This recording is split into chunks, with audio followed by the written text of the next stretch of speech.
Today on our 2008 Nissan Frontier, we're going to be taking a look at and showing you how to install the Curt T-connector vehicle wiring harness, part number c56225. So here's what our wiring looks like when it's fully installed. It is going to stay on the outside of our truck at all times, and it'll be hanging here ready when we're ready to tow.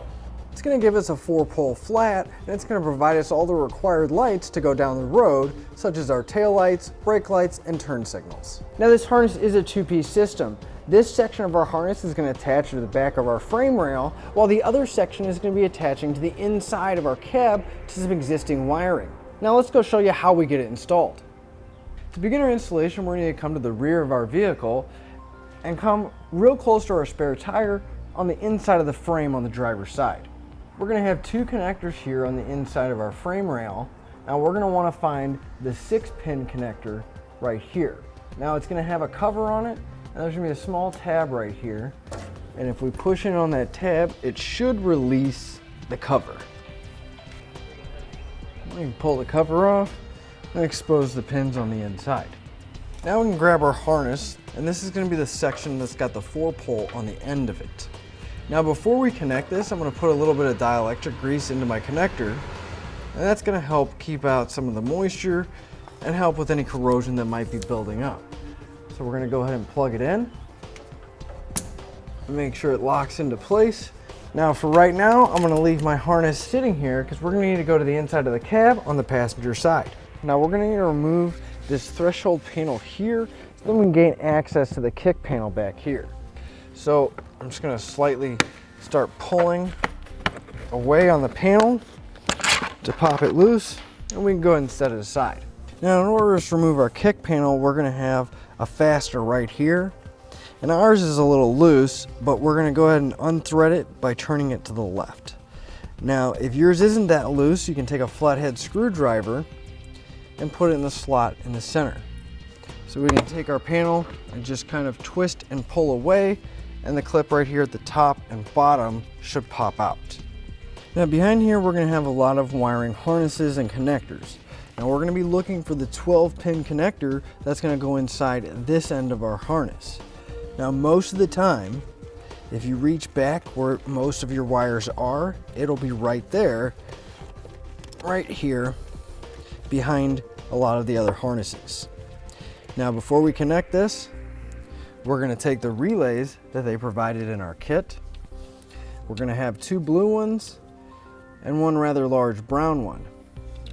Now the brown one we're going to connect to the brown end on the other end of our harness. We're just going to line up the pins and put them in place. We're going to make sure it locks into place, and then we can do that for the other blue relays. We're just going to line up, and these relays are the same. We're not going to have to worry about which one is which. We're just going to line up the pins on our relay and connect them in place.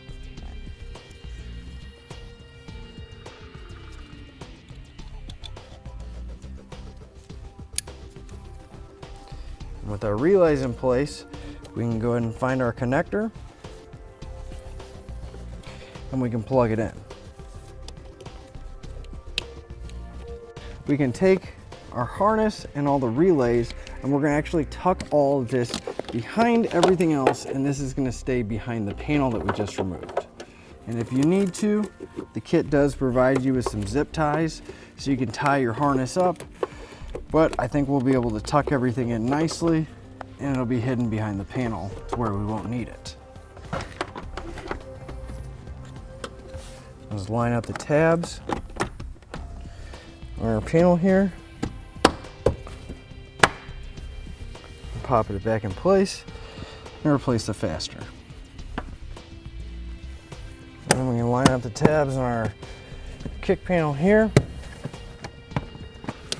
Now I'm just going to zip tie my excess trailer wiring to my hitch here. That way it's out of the way, but I also have my wiring available whenever I need it. So I'm going to go ahead and test my wires, and here I got a 4-pole tester.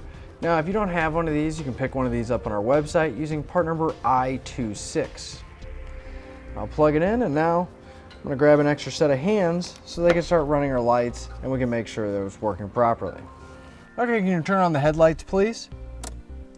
We can see those are working well. Now the left turn signal, that's working. Now the right turn signal.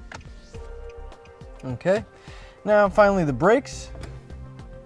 Now the brakes and the turn signals. Looks like all our lights are working. Now the last thing we need to do is go ahead and slide our dust cover over a 4-pole end here. This is going to help keep out some of the moisture and debris from getting inside the connector, but also I'm going to use it to attach it to my hitch. That way when I'm not towing, it's right there and I don't have to worry about it dangling down.